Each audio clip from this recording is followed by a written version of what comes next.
Hi hello. तो आज है 28 फरवरी। ट्यूसडे है, ट्यूसडे का दिन है।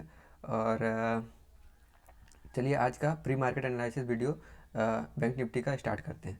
तो सबसे पहले हम लोग वन डे का चार्ट में देखते हैं। तो देखिए, पिछले दिन बैंक निफ्टी बहुत अच्छा मूव किया है और एक मोरुबोजू कैंडल बनाया है। मोरुबोजू मतलब पता नहीं क्या बोलते हैं, जो भी बोलते हैं। ये बाइंग सिग्नल का एक बहुत अच्छा कैंडल है। ठीक है। तो ये जो मोरुबोजू कैंडल बनाया है, यहाँ पे बैंक निफ्टी मोरुबोजू कैंडल बना रहा है, तो आज बाइंग के लिए बहुत अच्छा एक सिग्नल दे रहा है। तो उसके साथ साथ एच को देखें तो एच भी एक यहाँ पे सपोर्ट लेता हुआ दिख रहा है और कल को बहुत अच्छा मूव दिया है, मतलब ठीक ठाक दिया है।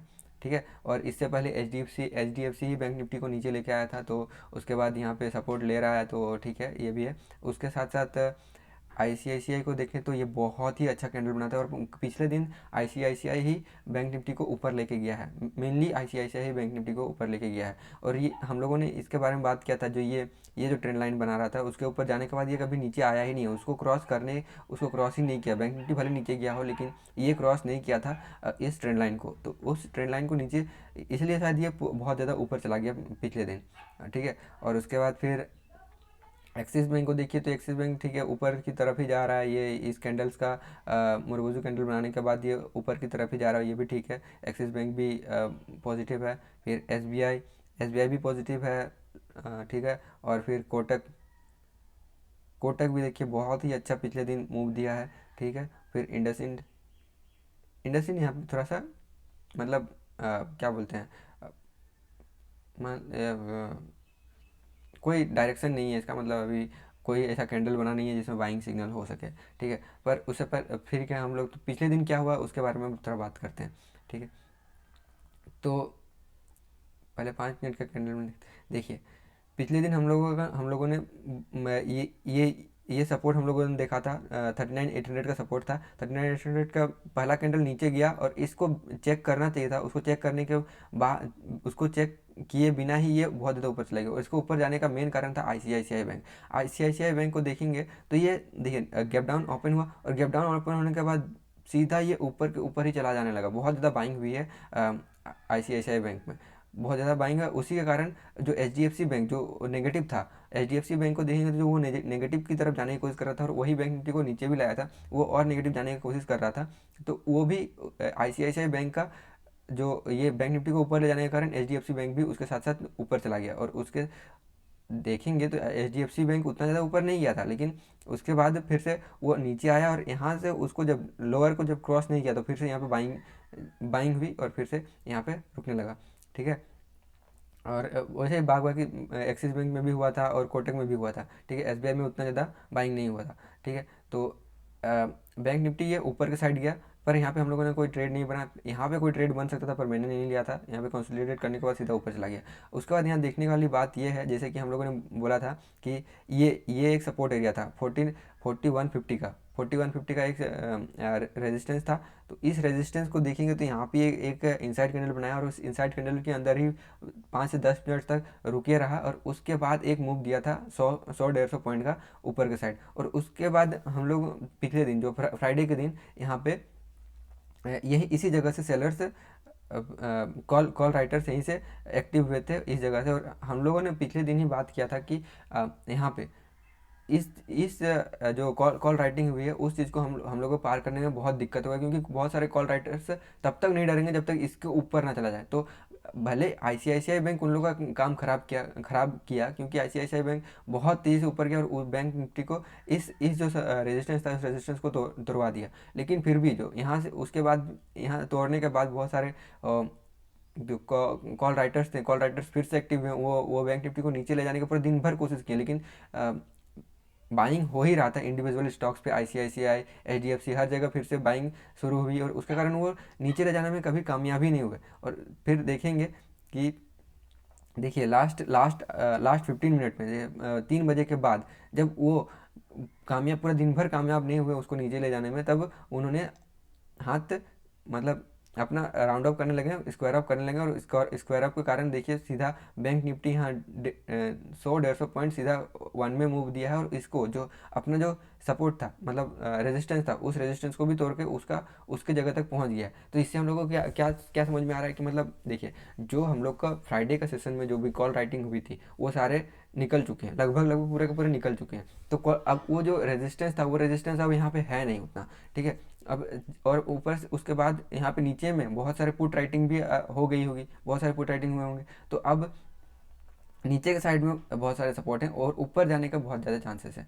तो अब हम लोग देखेंगे, तो अब जैसे कि ये जो कॉल राइटिंग हुई उसको अगर आप पता करने की कोशिश करेंगे तो देखिए HDFC में भी देखिए, HDFC दिन ऊपर, पहले पहले तो ICICI बैंक के कारण ये ऊपर गया, फिर ये नीचे आया, फिर यहाँ से देखिए बाइंग स्टार्ट हुई, और ये उसके बाद जब कॉल राइटर्स फिर से एक्टिव हुए इस जगह वहाँ बैंक निफ्टी में, तो उसको इसको नीचे लाने की कोशिश की, पर ये वहीं जगह पे कंसोलिडेट किया क्योंकि यहाँ भी बाइंग होने लगी थी। और फिर जब लास्ट आवर में जब कॉल राइटर्स का स्क्वायर ऑफ हुआ, तो ये इंडिविजुअल स्टॉक्स भी ऊपर चले गए हैं, और ये जो इसका जो 600 का एक रेजिस्टेंस है उस रेजिस्टेंस के पास है, तो ठीक है 600 के पास है रेजिस्टेंस। और ICICI बैंक का तो क्या ही कहना, ये तो बहुत ज़्यादा ही ऊपर चला गया है। और इसका अगला रेजिस्टेंस शायद 64-65, अभी पता नहीं कहाँ जाएगा ये, बहुत ज़्यादा बाइंग हुई है तो इसका हमको नहीं पता ऊपर में क्या रेजिस्टेंस होगा। हम लोग बैंक निफ्टी में रेजिस्टेंस की पता करने की कोशिश करेंगे। ICICI एक्सिस बैंक में भी बहुत ज़्यादा ठीक ठाक मूवमेंट हुआ था, ठीक है। एक्सिस बैंक, फिर SBI में भी ठीक ठाक मूवमेंट हुआ था। तो ठीक है, अब बैंक निफ्टी में देखिए, अब हम लोग अपना सपोर्ट और रेजिस्टेंस कैसे ढूंढते हैं, मतलब सपोर्ट और रेजिस्टेंस ढूंढने की कोशिश करते हैं। देखिए पहले तो ऊपर में देखिए, इस जगह से हम हमारा कितना 4500 की जगह से हमारा जो मार्केट गिरना शुरू हुआ था 22 फरवरी को। तो ये मतलब 4500, तो इसे भी हम लोग का साइकोलॉजिकल रेजिस्टेंस होगा ही। और यहाँ से देखिए 4500 और 600 के बीच में इस जगह पूरा ये रेजिस्टेंस है, लेकिन हम लोग का पूरा ये रेजिस्टेंस एरिया है, पर अभी उतना ज़्यादा नहीं है। तो नीचे के साइड देखिए, नीचे के साइड जो ये एरिया है 4150, 144, ये जो हम लोग का पहले रेजिस्टेंस था वो अब सपोर्ट की तरह काम करेगा। और मॉर्निंग में ये इसके अंदर ही खुलना चाहिए, और इसके नीचे अगर आ गया,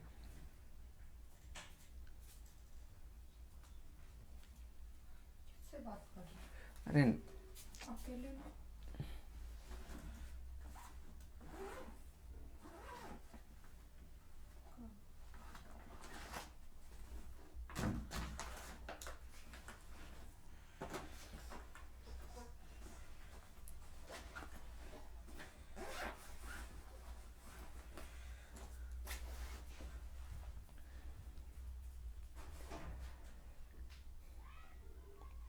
हाँ, तो इसके नीचे नहीं आना चाहिए। इसके देखिए, ये जो सपोर्ट है, ये जो रेजिस्टेंस था उसके रेजिस्टेंस के ऊपर ही अगर रहे, और इसके अगर नीचे आया तो क्या होगा कि फिर से इस जोन के अंदर आ जाएगा बैंक निफ्टी। तो इसके नीचे नहीं आना चाहिए, इसी के अंदर या तो गया जहाँ भी खुले इसी 4150 और 300 के बीच में ही खुलना चाहिए। तो इसके अंदर हम लोग अब डिसाइड करते हैं कि क्या होगा क्या नहीं होगा। मतलब अगर ये जो देखिए, इसमें दो तरह का रेंज है। ये जो पूरा दिन भर जो रेंज बनाया था कल को, जो अपर एंड में इस 150 के ऊपर जो रेंज बनाया था, इसमें कितना तक रेंज है 254, तो मान लेते हैं 200 का एरिया, 200 और 300 के बीच में अगर बैंक निफ्टी खुलता है और सीधा ये क्रॉस करता है, तो सीधा मतलब 355 को अगर क्रॉस करता है तो इस जगह पे सीधा हम लोग बैंक निफ्टी को बाई कर सकते हैं, ठीक है। अगर 3-4 मिनट के बाद भी अगर क्रॉस करता है तो हम लोग बाई कर सकते हैं। और लेकिन अगर उसके नीचे अगर गैप डाउन खुला, गैप डाउन कहाँ 40,150 के बीच में, 200 और 150 के बीच में अगर खुलता है, तो हम लोगों को वहाँ पे थोड़ा देर रुकना चाहिए थोड़ा देर, मतलब 15-20 मिनट रुकना चाहिए, यहाँ पे कंसोलिडेट करना चाहिए। उसके बाद अगर ऊपर या नीचे कहीं भी जाए तो हम लोग का एक मूव बन सकता है। देखिए अगर ये बैंक निफ्टी नीचे खुलता है 4200 और 150 के बीच में, 4200 और 150 के बीच में अगर खुलता है तो और ये ऊपर के साइड जाता है और अगर इसको क्रॉस करता है 355 को, तो ये ऑलरेडी 150 पॉइंट मूव कर चुका होगा। तो ये जो सपोर्ट, ये जो रेजिस्टेंस एरिया है जो 400 और 500 के बीच में जो ये रेजिस्टेंस एरिया है, यहाँ पे फिर से कुछ ना कुछ ट्रैप होने का बहुत ज़्यादा चांसेस होंगे। तो यहाँ पे फिर इस जगह का लेवल लेके इसमें बाई करने की, घुसने की कोई ज़रूरत नहीं है। बाइंग यहाँ पे घुसने की कब हम लोग का बनेगा, अगर ये 4300 और 200 या फिर 250 और 350 के बीच में अगर ये खुलता है और 3-4 मिनट के बाद अगर इसको क्रॉस करता है, तो इसमें 444 और 555 के तक जाने का चांसेस है, तो उसमें हम लोग ले सकते हैं। लेकिन अगर ये नीचे खुलता है तो ये बहुत ज़्यादा मूव हो जाएगा पहले ही, उसके बाद फिर अगर क्रॉस करता है तो वहाँ पे ट्रैप होने का चांसेस है, तो उसको वहाँ घुसिएगा, कोशिश मत कीजिएगा। हाँ, और उसके बाद अगर यहाँ पे 4200 और 4100 के बीच में अगर ये मतलब 150 और 250 के बीच में अगर ये कम से कम आधा घंटा टाइम बिताता है, तो ऊपर जाए या फिर नीचे जाए, किधरों भी जाए उससे फ़र्क नहीं पड़ता, उसमें एक मूव हम लोग को मिल जाएगा। ठीक है, और अगर मान लेते हैं कि उससे भी नीचे अगर गैप डाउन खुलता है 150 के बीच में, तो फिर तो प्राइस एक्शन का वेट कीजिए, थोड़ा वेट कीजिए कि यहाँ क्या करता है, बैंक निफ्टी को चेक कीजिए, क्योंकि ये फिर से इसी जोन में आ जाएगा, फिर इसको फिर सपोर्ट ले सकता है कि नहीं ले सकता।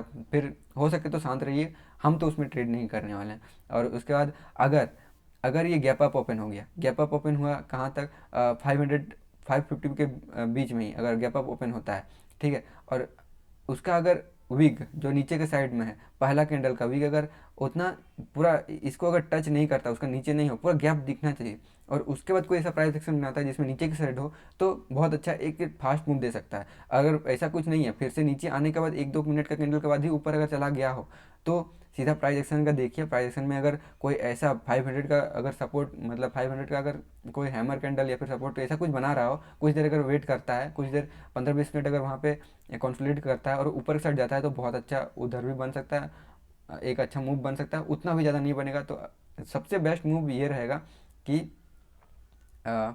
इसी जगह पे खुले, बिल्कुल 250 और 350 के बीच में, और ये ऊपर के साइड जाए, तो ये 100-200 पॉइंट का हम लोग का वन वे मूव दे सकता है। ठीक है, तो ये हम लोग का सबसे बेस्ट मूव रहेगा आज के लिए। और अगर ऊपर अगर खुलता है तो 500 का क्रॉस ना करे, और उसके बाद कोई नीचे पूरा गैप दिखना चाहिए, उसके बाद कोई ऐसा प्राइस एक्शन बनाए और उसका नीचे आए, तो थोड़ा प्रॉफिट बुकिंग हो सकता है, और वो 100-200 पॉइंट्स का हम लोग का एक मूव मिल सकता है।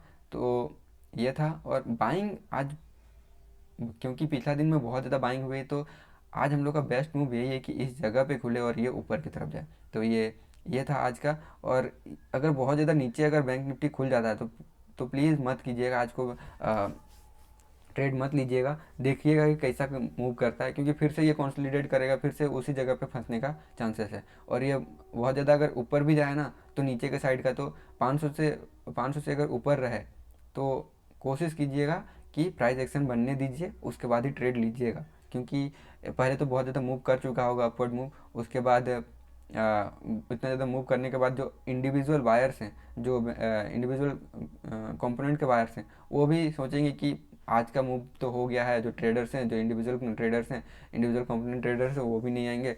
और एक दिन में कितना ही मूव करेगा बैंक निफ्टी, 1%, 2%, उससे ज़्यादा, तो उधर उतना ज़्यादा मत लीजिएगा। तो ये था आज का वीडियो, और थैंक यू।